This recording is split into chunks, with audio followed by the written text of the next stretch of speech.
I see reflected in your faces what Hollister Mall means to Kingsley. A revitalized downtown, a source of civic pride, a symbol that says to the world that it is cities like Kingsley that make America great. Thank you. And now, Mr. Mayor, if you will assist me here. Be careful with these things, Carpenter. I'm, shall we say, rather attached to these fingers.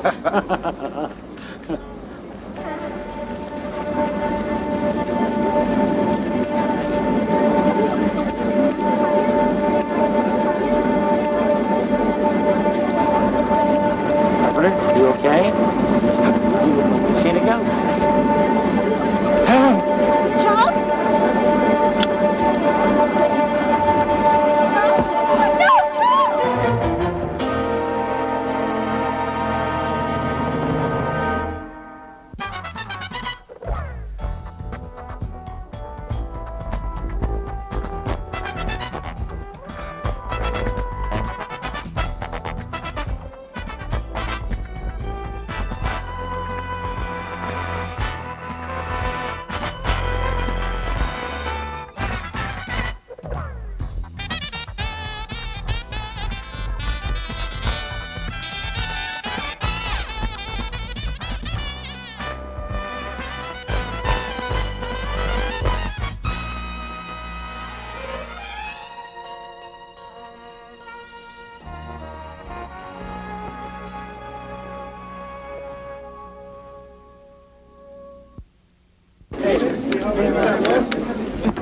I'll take care of him.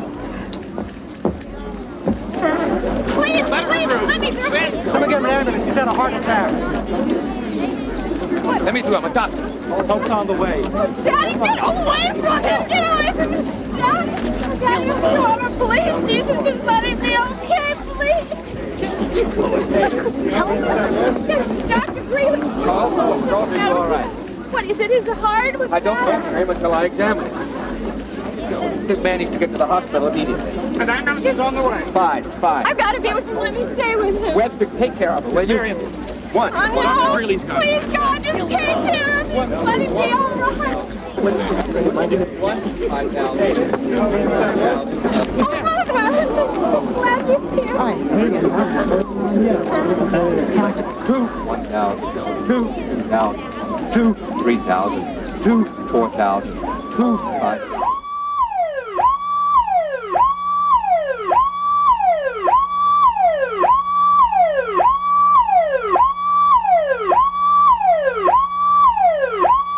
We have a patient coming to CCU. Hook him to the monitor right away. Excuse me. Can you tell me about Charles Carpenter? I can see a sodium bicarbonate. Now get him to the CCU. Daddy. Move it. Dr. Greeley, is he going to make it? Miriam, we're taking him to the coronary care unit. Now, we won't know how extensive the damage is until we run some tests. Well, can I see him, No, please? not yet. You just wait here. Look, I'll tell you as soon as we find out something. Miriam, I promise I won't leave his side. Mother. Doing everything they can for him, Miriam. Miriam, it's okay now. He's in good hands now. Yeah, Jesus, just don't let him die. Not much of a homecoming for you, is it? Mother, I've got a lot to tell you. So much has happened since you've been gone. Would you ladies just excuse me for just a second? I've got a little business I got to attend to over here. Where's Charles? Look, Nancy, don't you think it's just a little bit late for this phony wheelchair routine? Leave her alone, Webster. Harold, how is he? Nancy, I saw you stand up. So did half the town of Kingsley. Party's over. People do extraordinary things under stress. Yeah, okay? don't they just? Tell me all about it. I thought I was going to see the Incredible Hulk and Lucretia Borgia doing a two-step across a podium. Have you no sense of decency? He could be dying. Such a shame. You wanted him to wait till after the wedding, didn't you? How dare you? I love that man. You love his money. And now you're not going to see a red cent of it. Where is he? I gotta find out. Never mind, I'll find out myself. I wouldn't go over there if I were you. Let go of me. You know who that woman is with Miriam? No, and I really don't care. It's Mrs. Charles Carpenter.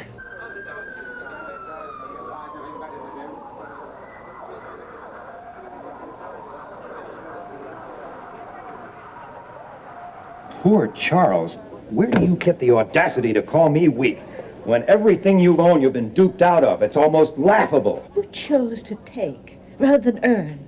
Well, Hollister, Maul could have made you a rich man, but you let greed and insecurity ruin you. The word is impatience, and frankly, I consider it a virtue. Now, call it what you will. Helen, I want a divorce.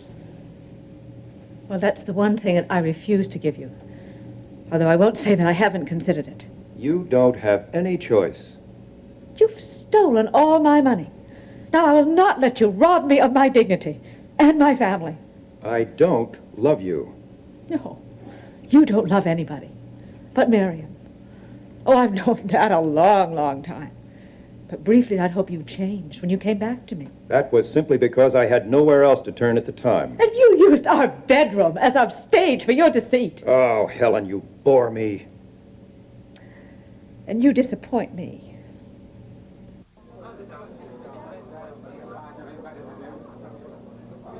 Man, I just can't believe what happened. Dear God, I hope he's all right. What do you think it was, Russ? Oh, that's hard to tell.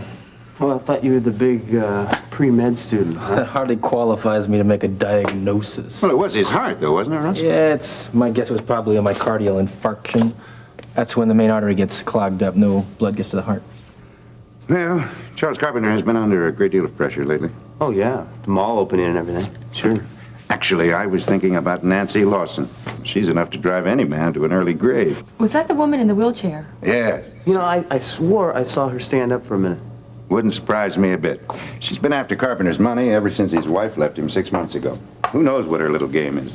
Must have been a terrible shock for him to look out over the audience and see his long-lost wife sitting in the front row. He hasn't seen her or heard from her in over 6 months. Well, I'm sorry. I just don't think this is the proper time to be discussing the personal problems of a man who may be dying. See, I told you there was something particularly sensitive about that little girl. You're right, Marianne. Actually, I should be going over to the hospital to see how Carpenter's getting along. You know, I just can't believe how fast it happens, though. I mean, he was laughing, joking with everybody, perfectly normal, and then zap, you know, he's on the way to the hospital. Yeah. Kind of makes you stop and think, doesn't it? I've thought so much about you. I hoped and I prayed that you would come home. Well, as you well know, Helen, we had quite a time finding you. Well, I wasn't really in hiding. I should have kept in touch, but quite frankly, I didn't think you cared. Then when Harold came and told me that you were looking for me, I just couldn't believe it, probably.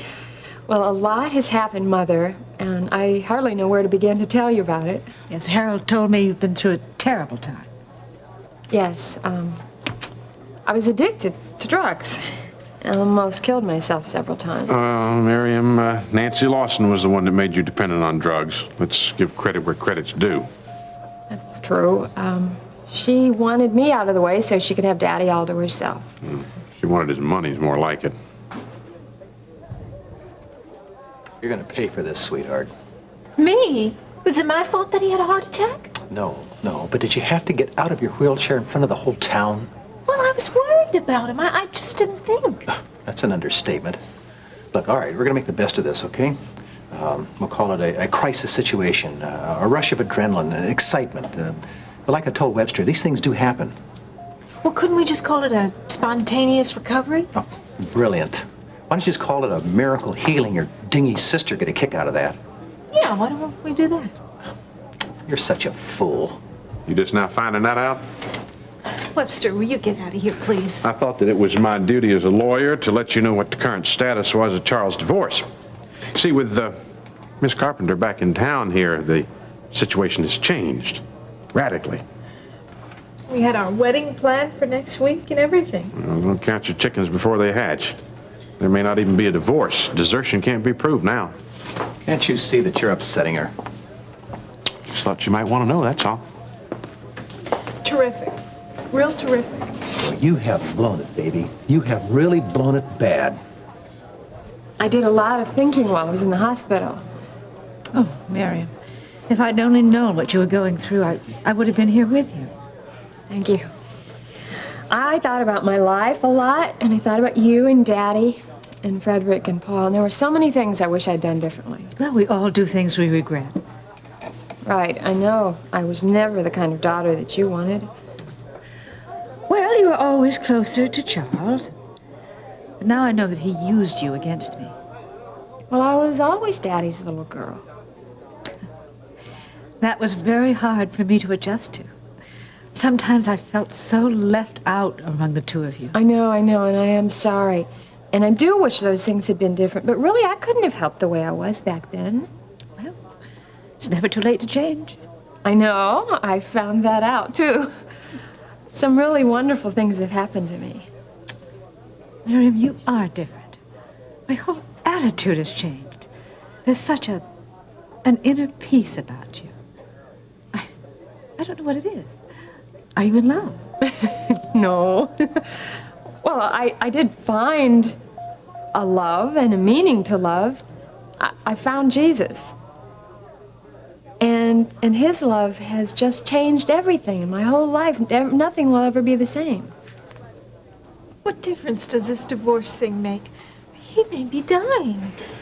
Better hope. You just better hope that he doesn't. Because that old boy croaks. She's going to wind up with everything. He's not going to die. I mean, not after everything I've been through. He wouldn't do this to me.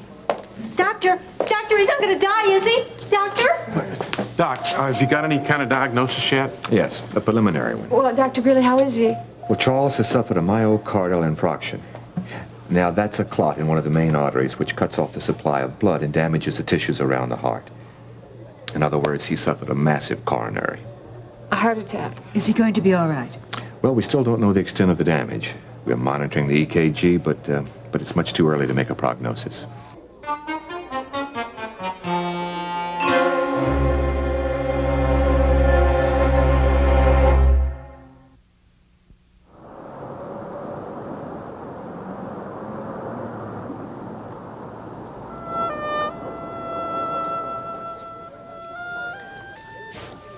Been building up for years.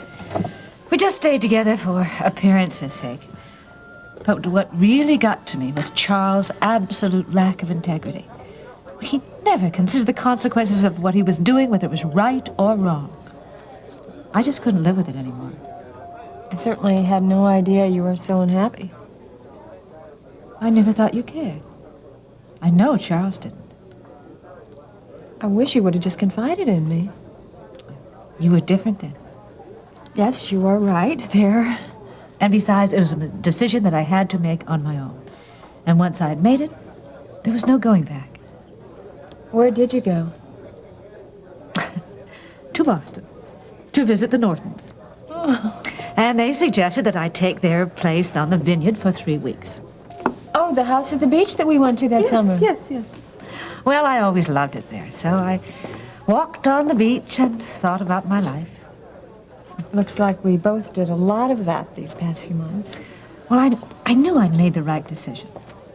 But I just didn't know how to start my life again. So I decided to go to New York. And then, on a whim, I flew to Paris. Oh, really, Mary, I had the most splendid time. I did everything I wanted to do when I wanted to do it. Now, I know that sounds selfish. After all those years of acquiescing to Charles's wishes, I just loved my new freedom. Well, it sounds to me as if you deserved it. Well, I toured all over France and Italy and Switzerland and England. And England? Well, then did you see Frederick and Paul? Yes, I did. Well, how are they, Mother? They're just fine. Paul is still teaching, and he's written a new book on the contemporary British poets, and it's coming out very soon. But what about Frederick? How is he? Just tell me everything, please. Well, he thinks that Frederick is too formal a name. He's asked all his friends to call him Eric. Eric? Yeah. Oh, my. I guess I can like that. Well, it suits him. And he's even got Paul calling him that. Has he changed a great deal? No. Oh, except that every time you turn around, he's grown another inch. Is he happy? Yes. Well, he'd be a lot happier if they had baseball in England.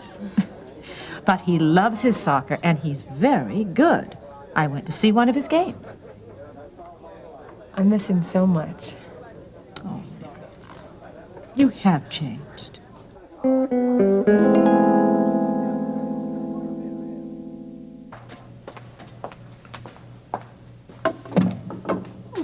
you just gonna leave me here? I'm not your nursemaid anymore. Oh, Dad, but you know, that's not really right. Look, you got 2 good legs. Get up and walk. Tell everyone it's a miracle. I've had it with you, man. I'm through. What are you going through that stuff for? What are you doing there? I'm looking for Carpenter's will. This is something you should have done months ago. It's our only hope. Well, he doesn't keep his will there. It's with Webster. Are you in it? Well, how should I know? Well, there's always the off chance that Carpenter was so enchanted with your charm and your good looks that he made you a beneficiary on the will. Forget it. Carpenter's dumb, but he's not that dumb. What? If he dies, you're not going to get a cent. Not one cent. I can't believe how they treated me at that hospital. I mean, it was as though I didn't even exist. Yeah, he could be dead and I wouldn't even know about it. I'd have to read the morning paper or something and find out. Oh, why'd I ever think this stupid scheme of yours would work? I can't believe this. I didn't like it from the start. I should have trusted my own instincts. Oh, would you fix me a drink, please? Fix it yourself. I've worked so hard on this thing. You don't know what I've been through with Miriam all these months just to get close to Charles. Oh, listen, I'm really not interested. Don't cry on my shoulders. I planned this whole thing perfectly. You know, I had Miriam out of the way, and Charles was going to divorce Helen, and we were going to get married. The whole wedding was all planned, and now this happens. Come on, you knew this would happen. A man his age, don't kid me. It's all part of the plan. Webster said it right, though. It happened 1 week too soon. You're disgusting. Well, maybe. But you're not going to get 1 penny of Carpenter's money. Oh, shut up, will you? Don't rub it in. Listen, you're not getting off that easy. You know, I'm in this thing, too. You know that? What are you doing? You got some money stashed around the house? Why? Because I'm going to leave. Before I do, I want all that's coming to me, huh? Oh, you gotta be kidding me. Does this feel like I'm kidding? You're hurting me. I hope it does hurt. Stop it, will you please? Listen, either you come up with the money, or you're going to be in that wheelchair permanently. Well, I think I'll be on my way over to the hospital to see how Charles is doing. Would you call us if you hear anything? Of course. Yeah. You want to come along with me, Russ? No, I think I'll stay. Well, that's okay. We'll be fine. Well, I'll give you a call. okay. Let us know. Yes, Yeah, and see you later. All right. I still can't get that image out of my mind. The pain on Mr. Carpenter's face. Yeah, he looked pretty bad, didn't he? I can't help but think it might have been Dad. Don't say that. Don't even think it, Marianne. You should be grateful it wasn't. I'm glad he wasn't here, Gil. Today was supposed to be such a happy day. Not much to celebrate now, huh? Well, that reminds me. Reception. You know, it's been postponed until this afternoon. Oh, no. Marianne, we've got to at least make an appearance. Do we have to? Yeah. I don't know if I can make it. Marianne. I'll tell you what. I'll go and represent the Prescotts. I mean, under the circumstance, I'm sure everyone understands, so. Would you, Gil? Yeah. Thank you. I just, I hate to leave you alone right Everything will be fine. now. Take care of her. I will. Thanks. Bye.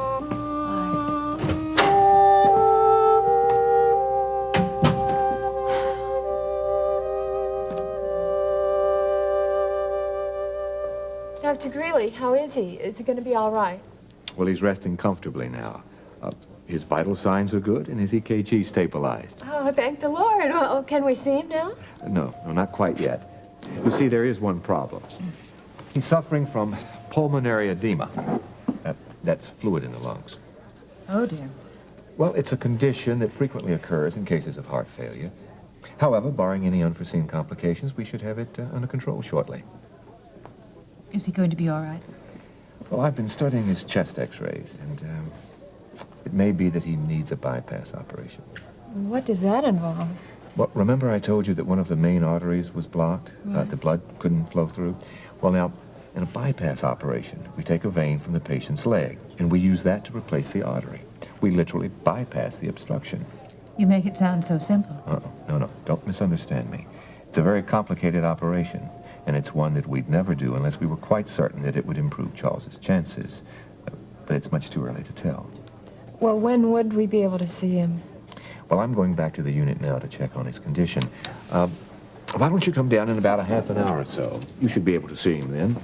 Just check with one of the nurses. Okay, thank you, Dr. Greeley. Thank you. We will be there. Bye.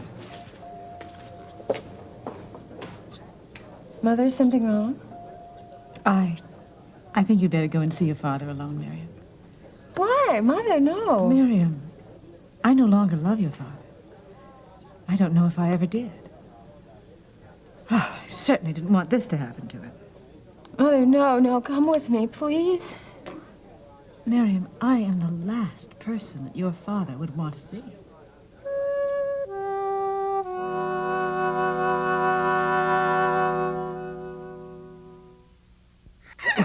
Are you crazy? I want what's coming to me. There's nothing here. Look, I'm gonna leave. I want money to get out of town. That's all I want. Give it to me. I don't have anything. I'm telling you that. Look, I'm not particular, little lady. If you don't have any cash, I'll take your jewelry. You gotta be out of your mind. For starters, that rock will do fine, thank you. That's my engagement ring. Don't. Must have cost Carpenter a pretty penny. I've had my eye on this. 2 carats. Don't. It's all I have. Well, it's mine now, and you got some more jewelry. Go up and get it. No, I don't. I don't have anything. You give that back to me. No, it's mine. I'm keeping it. Now go get some money, jewelry. If you don't give me that ring, I'm gonna call the police on you. If you do, this will be the last thing you ever do.